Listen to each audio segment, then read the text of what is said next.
Hi guys, Zak here. Today I will be reviewing Titans Season 1. I don't think there's much that I can say. There's nothing at all to say. I'm a little bit pissed. So today it isn't fag and coffee time, it's more... I haven't even got a cigarette with me, you fucking twat. It's episode 2, and I'm not keeping up with the thing, but the kettle is on. So I am going to have a fag and a coffee. Oh god, why am I so drunk? Those two Gritchy beers were only like 5%. But then I did have that big bottle of Desperado. Anyway, I did record stuff and edit some things. Did a little intro before I went into the remaining 3 episodes that I had of Titans Season 1. Then I lost it. Twat. Oh, kettle's gone. Let's do this shit properly. I did a video before with an introduction, cut it together, and basically it was a wee mini interactorama. Wasn't my intention. And then I lost it because I have no storage space on my fucking phone. So I delete stuff thinking, oh that's fine, I can get rid of that, and then clear my recycle bin so everything is lost to the great digital virtual world of the internet. So I'm going to have to do this intro again. But from the clip that's probably going to play after this, where I... Right! Let's get to it. Let's watch the rest of this shit.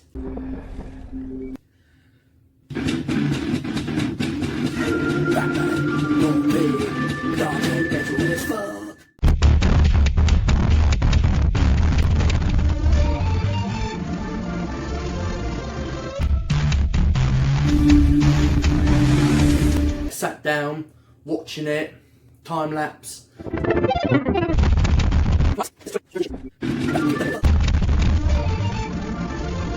I'd say a few things and I thought there's no point. And it's directed by Kevin Goldsman, and Jeff Johns wrote it. Now Jeff Johns has been facing a lot of criticism recently because of his enabling behaviour with Whedon and the whole fuck up with Justice League, but I mean that is the best episode, the best well written episode, and I've got to give it to Jeff Johns. He's a good writer. As the years have progressed, he's not been the best of writers when it comes to comics or graphic novels or the properties he handles, but I mean his new 52 take on things is what he is more notarized for. I can't criticise his episode. I loved it, absolutely loved it. This episode was top. Because I was quite hyped up in the episode I was returning to, and then all of a sudden reality hit. I've got another 2 episodes and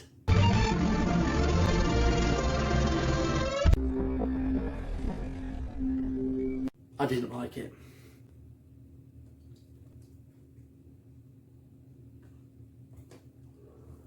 I need a coffee. I feel fucking shit-faced.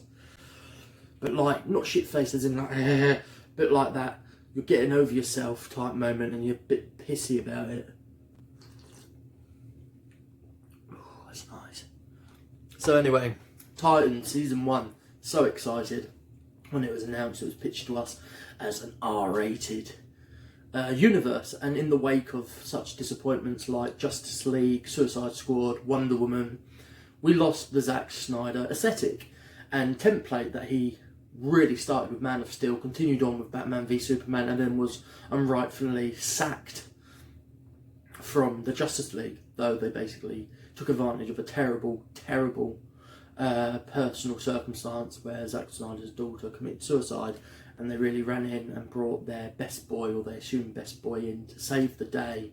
Avengers writer and director Joss Whedon, and Avengers Age of Ultron. I'm not going to go into the whole Snyder Cut stuff. I think people who know me enough know my opinions.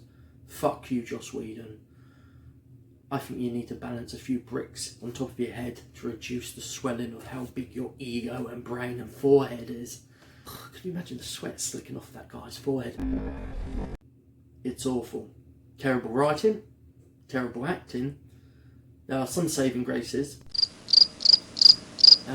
but it's boring. Tonally, it's all over the place.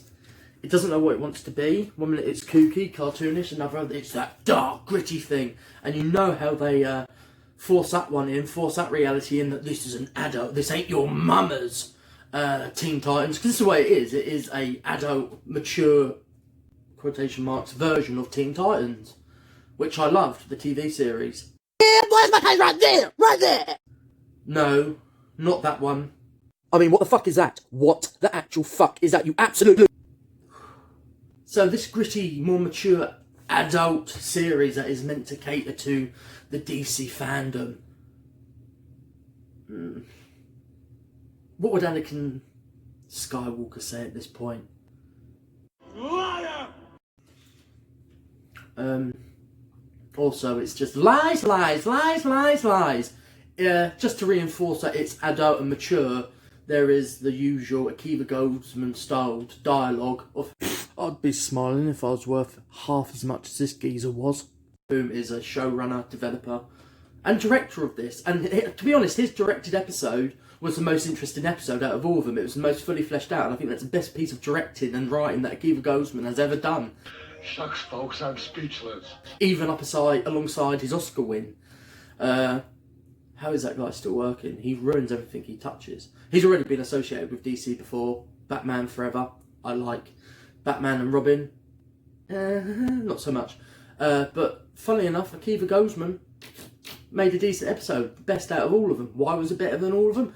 Character development. Sorry to interrupt. Zak goes on tangents, and tangent also makes him stray from the path of logic, or that of which he was going to say. What he was originally going to say was, it sticks out like a sore thumb. Swear words put in for the sake of swear words. It's almost as if they put in swear words in the dub, or just a random audio splice, a bit like this, where one character may go, Robin, oh my god, I really don't know what to do. Batman is losing his fucking mind. We really need to get the guy, otherwise it's the end of the fucking world. Also, it wasn't ticking certain boxes that they think would cater to the easy general audience of whom has a little bit of insight and knowledge about DC Comics and Teen Titans, or the uber fans. It was trying to cater to too many... I don't even know how to explain it. It was just trying to cater to the fandom, whilst also not veering close enough to the fandom. I mean, this had more in common with Teen Titans Go, but the thing that Teen Titans Go has with this is self-referential humour and awareness of what the fuck it is. This thing is all over the place, all over the shop. Terrible writing, terrible arcs. I'm not interested in Beast Boy, Raven, Starfire, let alone fucking Robin.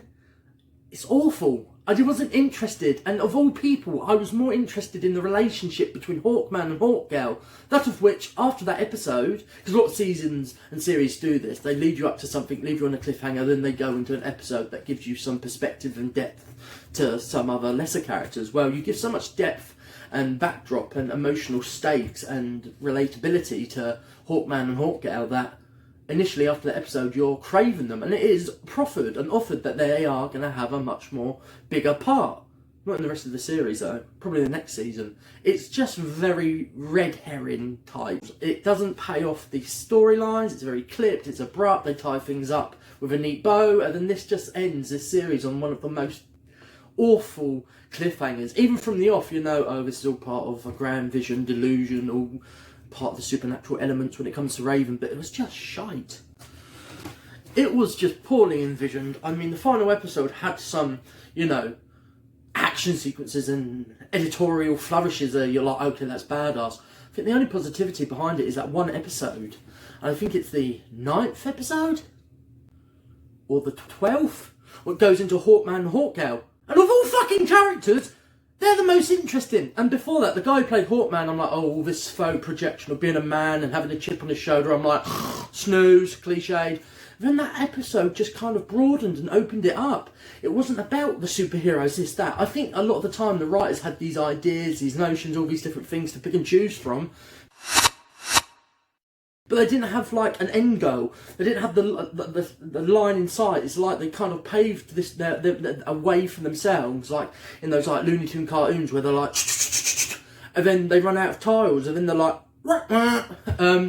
most interesting thing about it is the theme tune.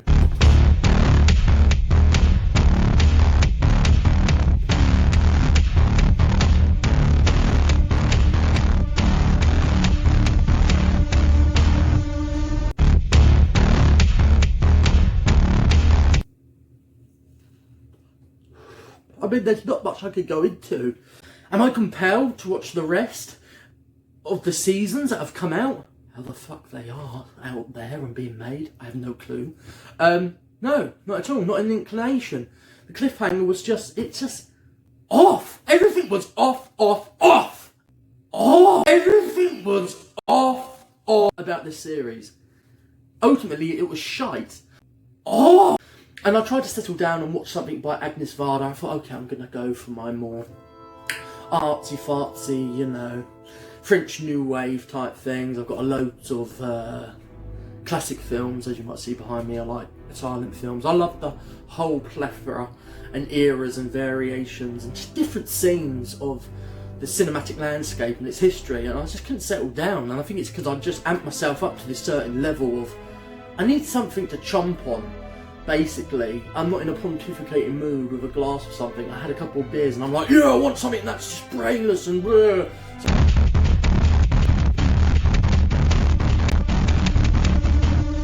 I turned it off, disheartened that I did, like, I've become desensitized to actual good art. No, I just wanted something mindless and senseless, and even the mindlessness and senselessness of that, it's still up for analysis and overt harsh criticism because it's not well done. Visuals are terrible.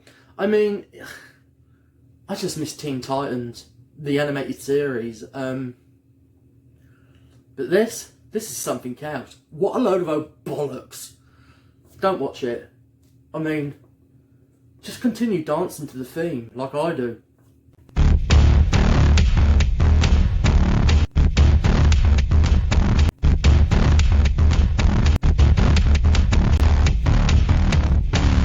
But yeah, that's all I have to say about it, really. I haven't read anything since the last episode, which was only yesterday, but no, unless I watch something else. I am planning on next binge watching Watchmen, the Damon Lindelof penned one, which I'm excited about.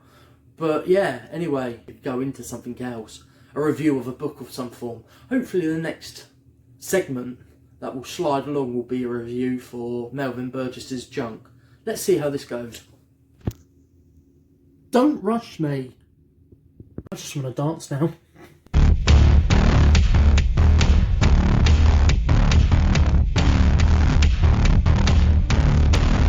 We're back!